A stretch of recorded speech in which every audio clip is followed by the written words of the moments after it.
Christos Tsiolkas, I'm very happy to meet you here in the hotel after your lecture yesterday evening in the Literaturhaus in Stuttgart. Your book, Nur eine Ohrfeige, had just been published by klett-Cotta. I'm right when I resume on my blog, your novel with the starting point of the slap and the observation of the different characters. I think that the slap is not the major concern in your novel. No, that's the slap for me was a beginning of how to get into the story.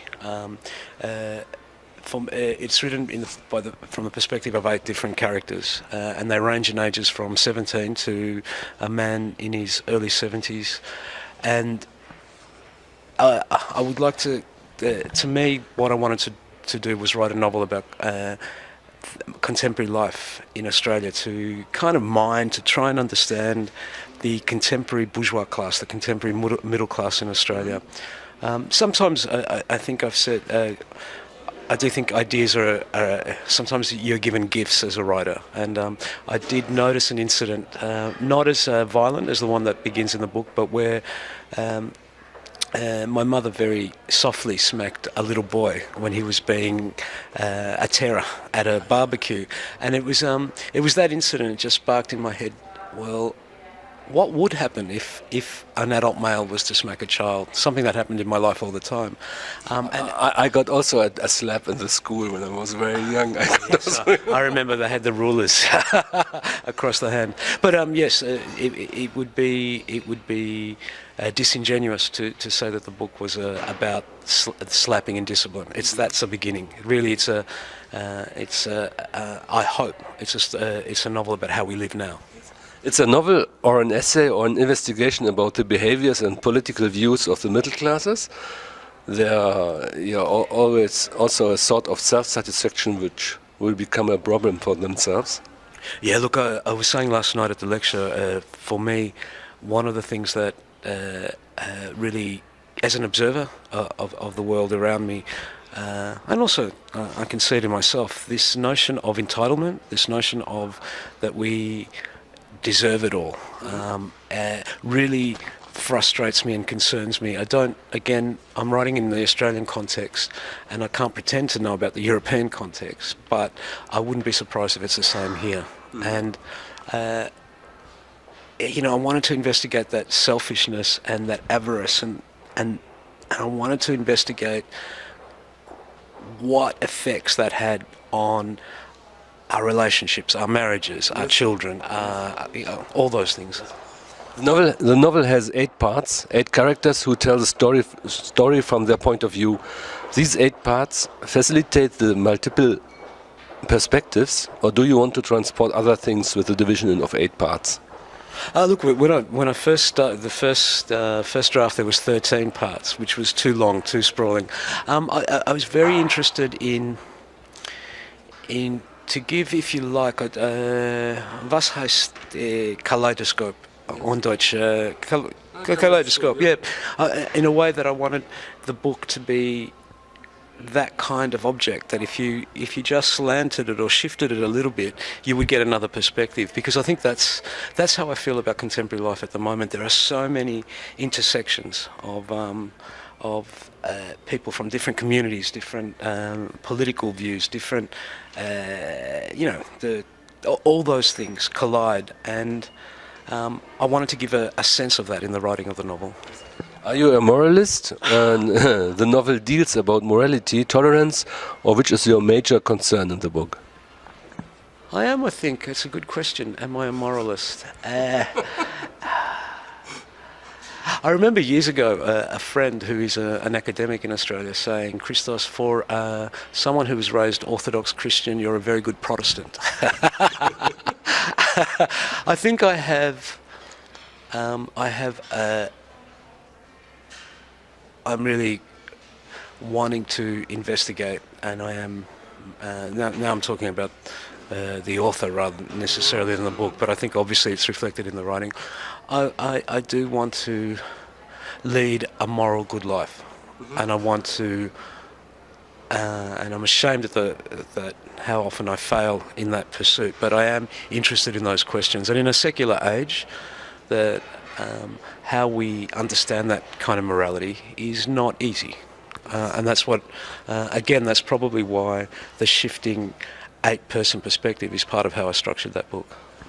Let's speak a bit about the characters in your story. It is not an idealized story, or the relationships have a real background. You have mentioned the slap in your youth. Yeah. Look, I have to say, one of the things that, when I talked about that slap, that my mother gave that little boy, and as I said, it was quite a light slap, it was like that.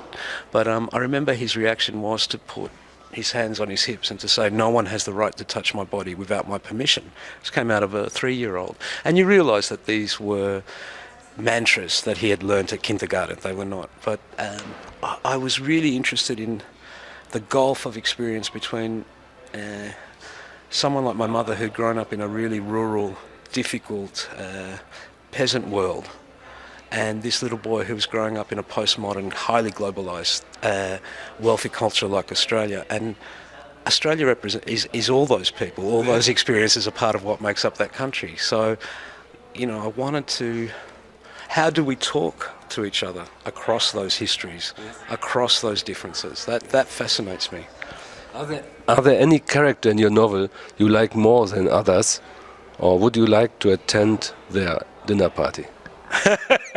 I think I would say that the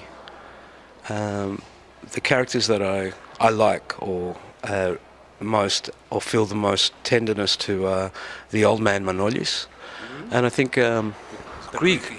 He's a Greek migrant to Australia. I've read your novel. Yeah, and even though a lot of his attitudes are, you know, I don't agree with. He's sexist, he's racist, but he has a sense of honour, and I think my generation doesn't have that, at least in Australia. So I'm attracted to him, and I have a respect for him in that way. And I like the kids. I like the kids, the young teenagers, because they're not as self-righteous as mine. How he called? How is it called? What's its name? Connie and Richie. Connie and Richie, that's right, yeah. I like them because, as I said, they're not as self-righteous as my generation. The temptation is very great to ask you whether these characters has examples in the real world. Or did you conceive a certain idea or concept about the life of middle classes, and the characters are a pure invention combined with a sociological analysis? I think there is,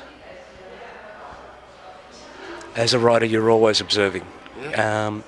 In the most positive sense, you are a little, I don't know, it's a bird in a magpie. You're picking up, or like a cuckoo, you're picking up information from all over. In the worst sense, sometimes I think we're like vampires.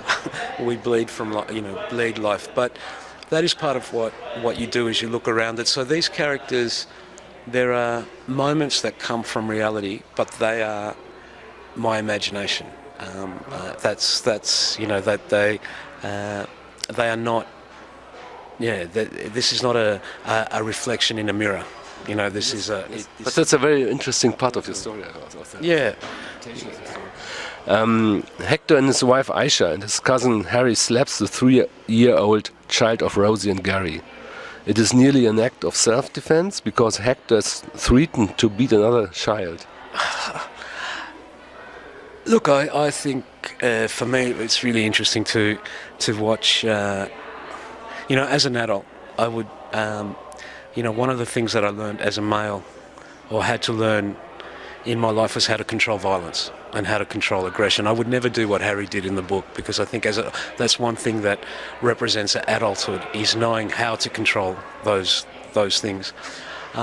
At the same time, I've taught in schools, and I think the issue of discipline is something that concerns me, and again, I can only speak for the Australian context. I would not pretend that this is European. That for you Europeans, it necessarily is the same. But for us, I think that elements of progressive thought in Australia have given up the idea of how to deal with those things, of how to really question those things. So it's almost politically unsound to talk about discipline. And I think an undisciplined life can be exciting, but it can also be very unhealthy. That's interesting, yes. The slap is the starting point of the conflict who will determine the whole novel and the relationships between the persons of your novel. The slap stands also for or foster the parental anxiety. Anxiety, yeah. Look, for me, I've said that I think every single character in that novel receives a slap at some point, and a slap is sometimes actual physical, but most often it is an emotional or a psychological slap, or even a social slap that comes from that collision, one up against each other. The children has a great place in your novel. For what stands the overprotected Harry? Hector. Hugo, you mean, yeah. Oh, look, I was saying last night, for me, when I first started writing the novel, I was entering my 40s. So I was no longer a young man. I was, entering middle age. And it was part of a period in my life where a lot of the children in my life, my godchildren, my nephews, my nieces, were becoming adults, and I was watching. I feel a real sense of responsibility in those relationships, and that it's probably why in the slap I think the most tenderness is found with the younger characters, because I can't help it as an adult now want to express something of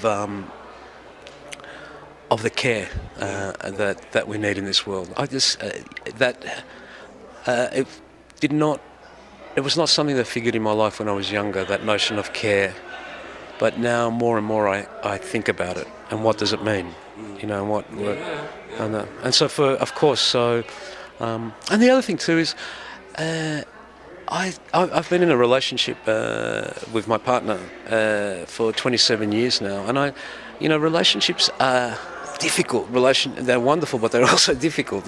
I wanted to give the colour and the texture of what being in relationships was. So that's why the novel starts with Hector. Yes. And kind of his bookend, Hector and Aisha as the couple at the centre of this story. I wanted to explore what a marriage is. Even though I'm gay, I think I can, both through observation and by my own experience, I hope I can give it justice, that story.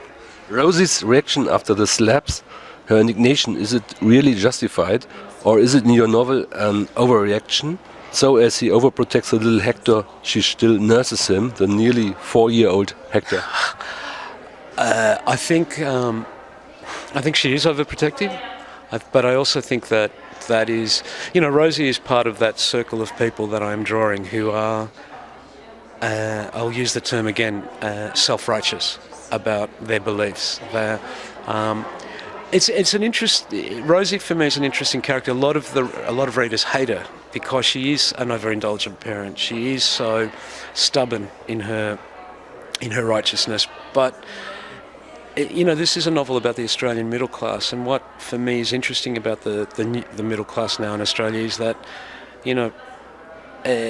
it is made up of people whose heritage, like mine, are Greek, or it may be Yugoslavian, or it may be Italian, or it may be Vietnamese, or it may be Chinese, because it's a country partly formed in migration, Australia, and we are now the middle class, and people like Rosie, who are traditionally the Anglo-Celtic Australians, I think feel a certain fear about falling through the cracks, economically, socially, and it was really interesting to draw that portrait. I wanted to also express something of that reality. Obviously, in a country like Germany, you have a very different experience of those questions, but I hope that it's, if not a straightforward mirror, it's some kind of refracting mirror that you experience when you read the book. You have already mentioned Connie and Richie. Connie, who succeeds more or less to defend herself against the sexual advances of the adults. Look, that was another. I think for me, I wanted to write honestly about eroticism and desire, and I think there is a very Puritan language now around our sexuality, and particularly young sexuality. I think we have huge fears for understandable reasons, but I think the danger of such fears is that it represents another lie of how we live. And young people, teenagers, I know that from my own experience. They have a sexuality. I also wanted to draw, I think, a confident young woman. I hope I did that. I hope that she works as a character. Who should read your book? Readers who want to read stories which are not black and white, in which characters are not two-dimensional, in which they do things that are not always the correct thing to do or the moral thing to do, but who struggle with those things. I think if you're a reader who's interested in that kind of ambiguity, I think you'll hopefully enjoy the novel. Yes. You arrived in Stuttgart 4 days ago. That's right, yeah. And you go today to Berlin.